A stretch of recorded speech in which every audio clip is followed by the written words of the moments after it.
Devyansh teachers academy Bhagalpur पुनः आप सभी मित्रगणों का एक बार स्वागत है। मैथ के प्रीवियस ईयर्स न्यूमेरिकल क्वेश्चन में हम लोग देख रहे थे, 2 क्लासेस में हमने देखा 20 तक प्रश्न को। तत्पश्चात आज 21वें प्रश्न की ओर बढ़ेंगे। 21वां प्रश्न है आपके स्क्रीन बोर्ड पर, जो कि 2014 में पूछा गया प्रश्न है।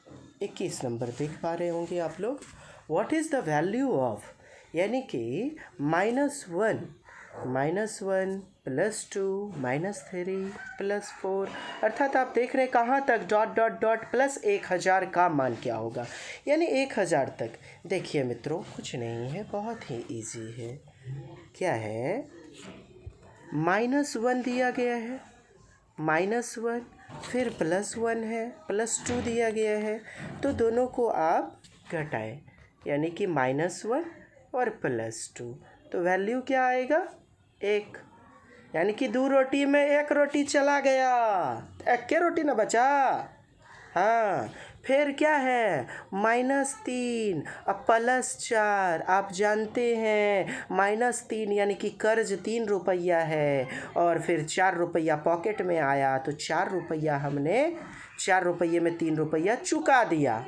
हाँ, गुंजा के पप्पा को, गुंजा के बापों से लिए थे कर्जा, या जिससे भी लिए थे कर्जा, बहन या देवी माता जो भी है, गुंजन या गुंजा, प्लीज़ अपवाद में इसे न लीजिएगा, माफ़ी चाहता हूँ। यह क्या है ना, एक रुचि से पढ़ाने के लिए एक इजाद है बस। प्लीज़ मैं क्षमा चाहूँगा यदि आपको बुरा लगे तो। चलिए देखते हैं। तो -3 है, आप देख रहे हैं, -1 और +2 वैल्यू क्या हुआ, 1। फिर -3 और +4 क्या वैल्यू होगा, 1। फिर -5 फिर +6 कितना वैल्यू होगा, 1। अर्थात 2 संख्या पर 1 बचता है, 4 संख्या पर कितना, 2 बचता है, 6 संख्या पर 3 बचता है, 3 रिमाइंडर रहता है। कहने का अभिप्राय है, जब 2 संख्या पर 1, 4 संख्या पर 2, 6 संख्या पर 3 बचा, तो यार 1000 तक की संख्याओं पर कितना, 500 बचेगा। बस यही तो ट्विस्ट है। So D is the right answer, है ना।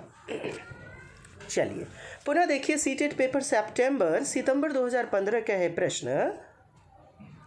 देखेंगे 22 नंबर प्रश्न। इतना में यानी 5,06,431 यानी 56,431, सॉरी, में 6 का स्थानीय मान, 6 का स्थानीय मान देखें। 6 का स्थानीय मान क्या हो जाएगा आपका, 6 का स्थानीय मान 6, और इसके बाद में 3 डिजिट, तो 1 2 3, 6000 हो गया स्थानीय मान। 4 का अंकित मान, अंकित मान कर मैंने बताया ना आपको, अंकित मान मतलब वही संख्या होती है। आपसे यदि 3 का अंकित मान बोले तो आप 3 लिखिएगा, 5 का अंकित मान बोलेगा तो 5 लिखिएगा। तो अंकित मान माने फेस वैल्यू वही संख्या होती है, और प्लेस वैल्यू जो उसके प्लेस के कारण वैल्यू होती है। तो यहाँ पर क्या, 6000 में 4 को माइनस करेंगे तो कितना आ गया, 5996। तो आपका उत्तर हो गया मित्रों क्या, डी नंबर। 23 नंबर प्रश्न देखिए, जो कि फरवरी 2015 में पूछा गया। 96 के सभी धनात्मक गुणनखंडों का योग। कल मैंने और परसों भी आपको बताया था गुणनखंडों की संख्या। गुणनखंड की संख्या निकाल लेते हैं।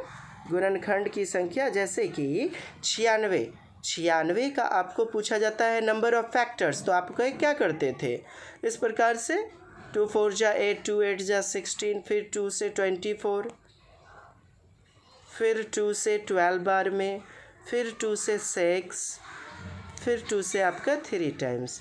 तो आप देख रहे हैं 2 कितनी बार आया, 1 2 3 4 5 टाइम्स आया, तो आप वहाँ 6 टाइम्स सोचते थे, यानी 1 बढ़ा करके। 3 कितनी बार, 1 बार है ना।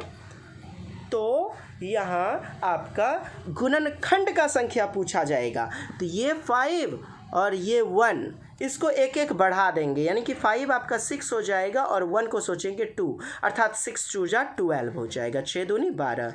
तो गुणनखंडों की संख्या यदि पूछता तो 6 दूनी 12 अर्थात 12 हो जाता, है ना। लेकिन यहाँ धनात्मक गुणनखंडों का योग पूछा जा रहा है। किसका? 96 का धनात्मक गुणनखंडों का योग। तो आपका धनात्मक गुणनखंडों का योग निकालने के लिए क्या करते हैं, इसको कृपया देखें। देखिए 96 का फिर उसी प्रकार से आप निकालते हैं। तो कितना 2 कितनी बार आया था? 5 टाइम्स आया हुआ था।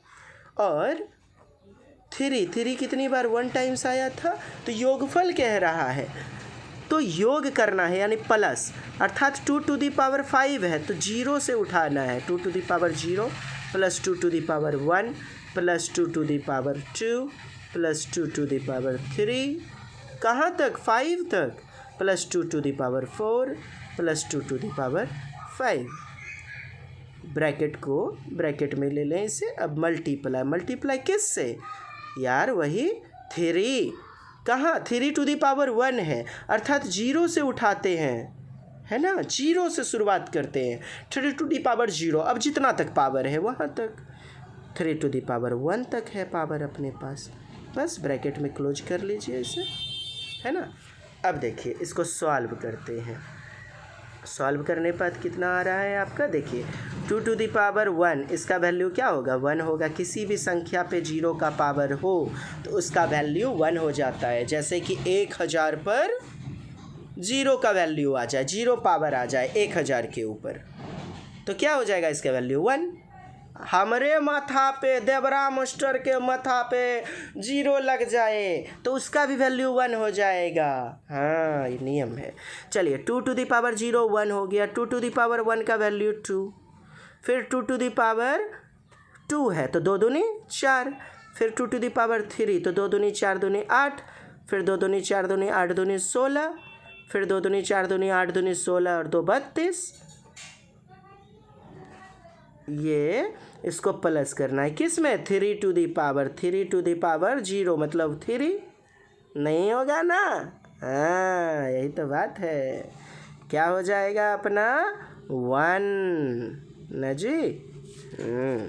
अर्थात 3 टू दी पावर, ये जो 3 टू दी पावर 0 है उसका वैल्यू 1 होगा, प्लस 3 टू दी पावर 1 है तो इसका वैल्यू 3 होगा।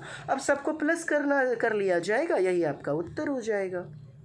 अर्थात 1 2 यानी 3 हो गया, 4 7 हो गया, 8 7 15 और 15 15 30, 1 31, 31 और 32 कितना? 32 दूनी 64, उधर 63 यानी कि 63, और इधर 3 1 4, 63 प्लस 4 करते हैं तो कितना आया?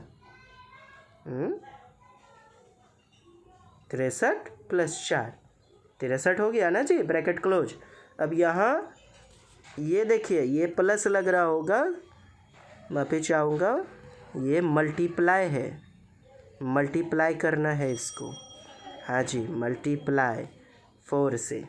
अब मल्टीप्लाई कीजिए, 4 3 जा 12 का 2 कैरी 1, 4 6 जा 24 और 1 5, 25 आपका योगफल होगा। ये आपका आंसर होगा, अर्थात 252। तो 252 कहाँ है? 1 नंबर विकल्प में। A is the right answer. आपका 23 नंबर क्वेश्चन का 1 नंबर हो जाएगा उत्तर।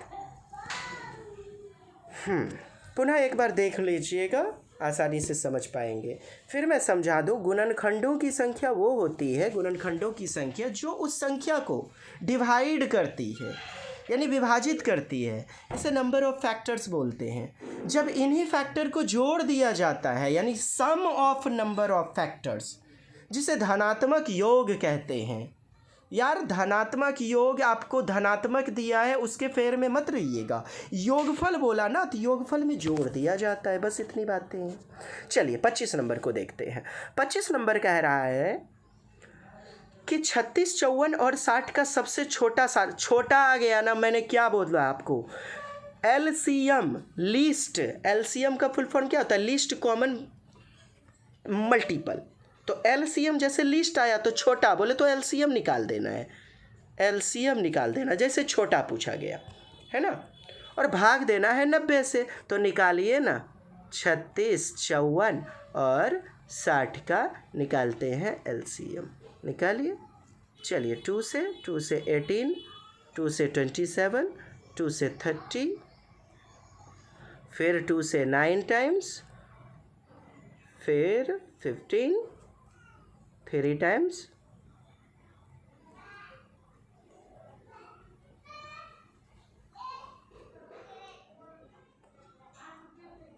जी। अब देखें तो क्या हो गया, 2 मल्टीप्लाई 2 मल्टीप्लाई 3, 2 दूनी 4, तिया 12, तिया 36 और 36 तिया 105, 36 108, 36 तिया 108, 36 दूनी 72, 36 तिया 108, 108 गुना 5 करेंगे। 108 गुना 5 कोई बड़ी बात है क्या? 5 गुना 8, 5 8 40 हो गया और 5 एकम 5 हो गया, 5 एकम 5। तो अब देखा जाए क्या भाग देना है किससे? 90 से। तो ये तो हमने निकाल लिया 540, क्या 36 54 60 का सबसे छोटा सार्वगुणज क्या आया? 540 आया। 540 को 90 से भाग नहीं दीजिएगा, देखिए यहाँ पे भाग देने बोला जा रहा है ना 90 से, यही आपका उत्तर होगा। तो 540 को यदि हम भाग देते हैं, 540 को भाग देते हैं साहब, तो क्या होगा? 540 भागा 90, 0 0 कट गेल, 9 छक्के 54, यानी कि 6 आपका उत्तर हो गया। 25 का सी नंबर उत्तर। हाँ, 0 0 मार गेल। 25 का सी नंबर। चलिए 26 नंबर देखते हैं दोस्त।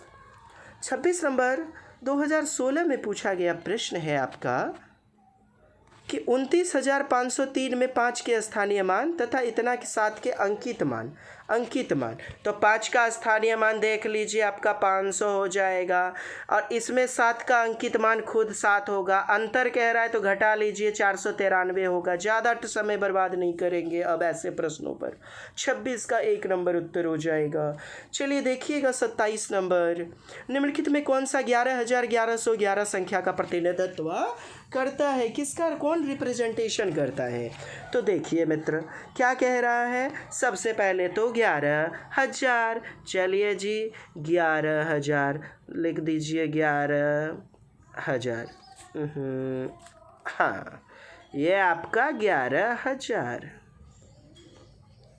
11,000 1100, 11,000 1100, इकाई दहाई और सैकड़ा के स्थान पे 1100, 11।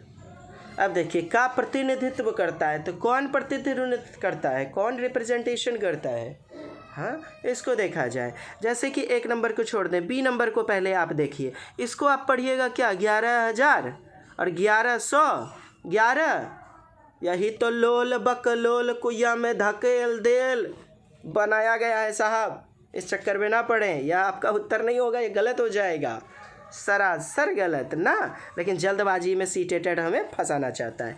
चलिए रोमन संख्या में सी नंबर दिया गया है 11, फिर 11, फिर 11, 11 होगा नहीं। डी नंबर देखिए 11,000, अरे यार ये तो इकाई दहाई सैकड़ा हजार 10,000 लाख 1,00,000 11,000 111 है ना, ये भी गलत। चलिए 12, 1 नंबर बचा, 1 नंबर उत्तर हो जाएगा। नहीं समझे तो चलिए मैं बता देता हूँ कैसे होगा, पेशेंस। इनको जोड़ते हैं, इसको इसको इसको जोड़िए, क्या 0 0 1, 1 आया, फिर प्लस कीजिए 1 1, फिर इसको जोड़िए 1 1 2, फिर इसको 1 का 1, तो 12,111 आ गया। आप बोलिएगा सर हो मास्टर बाबू तू जोड़ के ना दिए? हाँ दोस्त बाबू जोड़ यह ल दिए, यहाँ रीजनिंग आपको लगाना है, अपनी दिमागी सोच लगाना है, आप कितनी बेहतरीन ढंग से सोच सकते हैं। क्योंकि आपको बहुभाषिक कक्षा में, एक समावेशी कक्षा में जब आप शिक्षक बंधु बनेंगे, आपको ऐसे बच्चों से मुलाकात होगी जो आपके कुर्सी पे फेविकॉल चिपका देंगे, जो आपको पत्थर भी मार के भाग सकते हैं, जो आप उसको डांटिएगा तो आपको भी मार के भाग सकता है। हो सकता है, मे बी पॉसिबल। ऐसा बच्चे जानबूझ के नहीं करते, थोड़ा सा अबौधिकता रहता है, बालपन रहता है, नटखटता रहती है, तो आपको उन्हें मुस्कुरा कर हैंडल करना है। हाँ, यानी कि आपका रीजनिंग उस वक्त काम आएगा, आप कितनी बेहतरीन ढंग से सोच पाते हैं। क्योंकि आपको जॉन डीवी के अनुसार इंक्लूसिव एजुकेशन वाली जो क्लास होगी अर्थात समावेशी कक्षा में सब प्रकार के बालक मिलेंगे, हर प्रकार का। जॉन गॉल्टन महोदय ने क्या दिया? व्यक्तिगत विभिन्नता, यानी कि पर्सोनैलिटी, इंडिविजुअलिटी। तो व्यक्तिगत विभिन्नता अर्थात आंखों की पुतली का अलग होना, हाथों का फिंगरप्रिंट अलग होना, सोचने का ढंग अलग होना।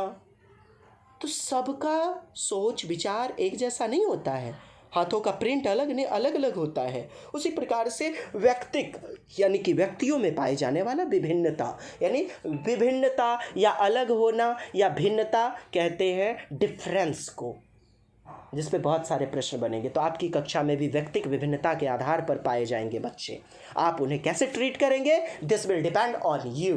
नेक्स्ट क्वेश्चन, चलिए 28 नंबर प्रश्न है मित्र, द सम ऑफ आ गया ना फिर वही, देखिए +1 -1 वैल्यू क्या हुआ 0, फिर +1 -1 वैल्यू क्या आया 0।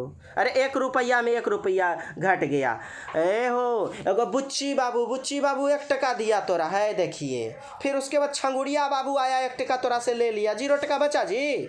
वह तो हम बोल रहा हूँ, मैंने देखिए ध्यान से, प्रश्न भी आपके उत्तर भी आपका छिपा रहता है। +1 -1 इसका भी वैल्यू क्या आया 0। तो जाना कहाँ तक है, to even numbers of term is. Even numbers माने जोड़े में है संख्या, तो यहाँ भी तो जोड़े में है, यहाँ भी तो जोड़े में है। तो जब भी जोड़ा में आ रहा है तो आप देख रहे हैं उसका वैल्यू 0 आ रहा है, इसीलिए आपका उत्तर क्या हो जाएगा, 0 हो जाएगा। यानी कि 1 हम कहते हैं 2 रहता +2 और फिर रहता -2, वैल्यू क्या आया 0। फिर रहता +3, फिर रहता -3, तो वैल्यू क्या आया 0 हुए ना आया जी। वही बात है, डी का आपका उत्तर 0 हो जाएगा। ठीक है जी। चलिए मित्र देखते हैं अब अपना 29 नंबर प्रश्न। हाँ जी 29 नंबर प्रश्न देखते हैं। 29 नंबर कह रहा है कि अंकों 2 3 4 6 7 8 को निम्नलिखित रिक्त स्थानों में व्यवस्थित किया गया है। व्यवस्थित करना है, देख रहे हैं, आपको सोचना होगा आप कितने बेहतर ढंग से सोच पाते हैं। इसमें भरना है किसी संख्या को, इनमें से रिपीट भी नहीं करना है, इसमें भरना है, इसमें भरना है। जैसे कि आप 234 भर सकते हैं, है ना, 234 एक संख्या हो गया।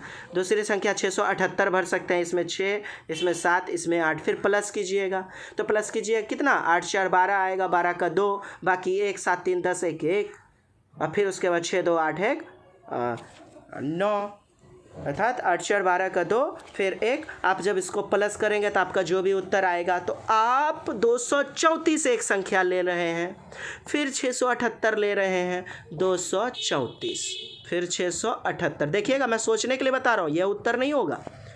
ऐसे संख्या को आप जोड़ सकते हैं, लेकिन सोच के देखिए कि प्रश्न क्या बोल रहा है यार, कि योग करने पर अधिकतम संभव संख्या, क्या अधिकतम, इंग्लिश में क्या, हाईएस्ट पॉसिबल नंबर, लार्जेस्ट। देखिए इंग्लिश में आपको यहाँ पर क्या है, लार्जेस्ट है। देखिए यहाँ पर लार्जेस्ट है, यहाँ अधिकतम है। बोले तो बड़ी से बड़ी संख्या पूछ रहा है। अब आप मुझे बताइए दोस्त, यहाँ पर आप जो यहाँ 2 रखे हैं, यहाँ पे यदि 8 रख दीजिए, यहाँ पे यदि 7 रख दीजिए, तो बड़ा नहीं होगा। सोचिए, प्लीज़ थिंक अबाउट इट। संख्या को बड़ा करने के लिए, अधिकतम करने के लिए क्या करते हैं, आगे वाली संख्या को बड़ा रखना पड़ेगा ना। हाँ, तो ऐसे नहीं बनेगा। अब इसको आपको क्या करना होगा, देखें, इस 8 को आप ऐसे 8, फिर इस 6 को ले लीजिए, बोले तो 6 2, ऐसे एक सीरीज भी बन जाएगा और अपना काम भी निकल जाएगा। ये क्या हो गया, जी चलिए।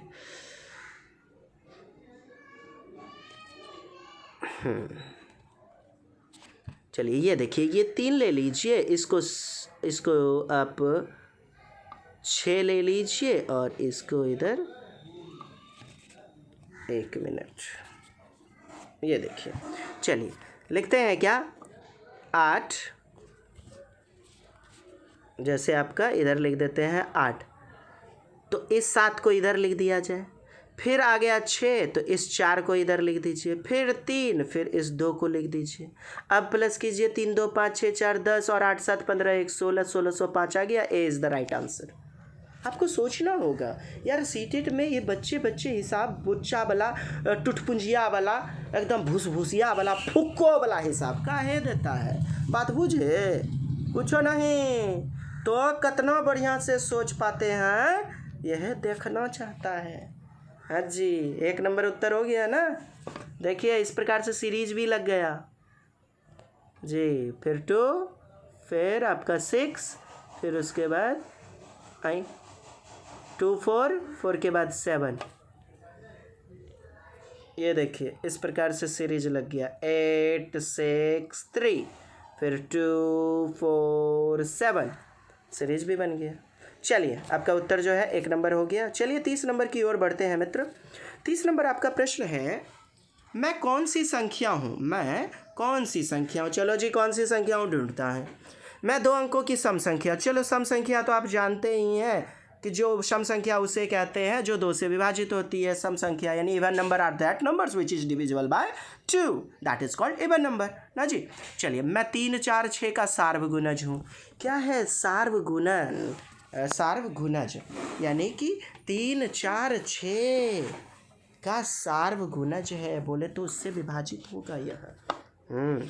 किससे, 3 से 4 से 6 से। मेरे कुल 9 गुणनखंड हैं, मेरे कुल 9 गुणनखंड है। गुणनखंड देखना है अब जी। चलिए देखिए, मैं 3 से 56 कटता है जी, बिल्कुल कट रहा है, नहीं ना कट रहा है। चलिए 3 से कैसे कटा, देखिए ना, 3 से भाग दे करके, 3 एकम 3, हाथ बचा 2, फिर 26 आया, 3 8 24, नहीं ना डिवाइड हुआ। तो 1 नंबर विकल्प आपका चोर निकल के भाग गया। क्या 1 नंबर आपका उत्तर नहीं होगा। चलिए अब देखिए बी नंबर 3 से भी विभाजित होता है, 4 से भी विभाजित होता है, 6 से भी विभाजित होता है, यानी आपका सार्वगुणज है। चलिए मेरे कुल 9 गुणनखंड है, 24 का 9 गुणनखंड है क्या, देख लेते हैं 24 का गुणनखंड।